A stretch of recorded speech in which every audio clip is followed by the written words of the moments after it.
Di dalam kelas, Zarin menerima kertas ujian 95 markah manakala Ain menerima kertas ujian 40 markah. Kalau usaha macam aku, takkan dapat markah macam tu, Ain. Kau kena terima kenyataan, kita tak setaraf. Kau tak faham, Zarin. Bukan semua orang senang macam kau.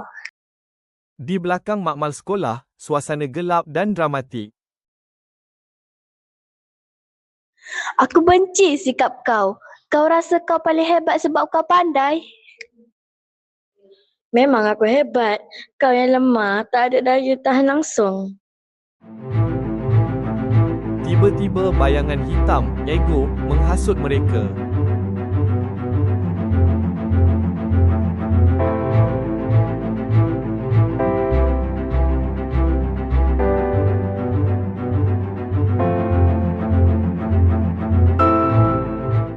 Maafkan aku, Ain. Kerjaan aku tak bermakna kalau aku biarkan kawan aku hanyut. Aku akan buktikan. Aku boleh bangkit. Aku takkan kalah dengan kegagalan lagi. Namun, kesedaran dan akal mempengaruhi diri, bayangan ego, musnah.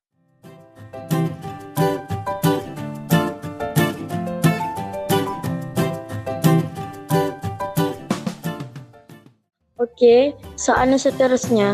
Kau pasti boleh buat, Ain. Sikit lagi. Ya, aku yakin aku faham sekarang. Terima kasih, sahabat.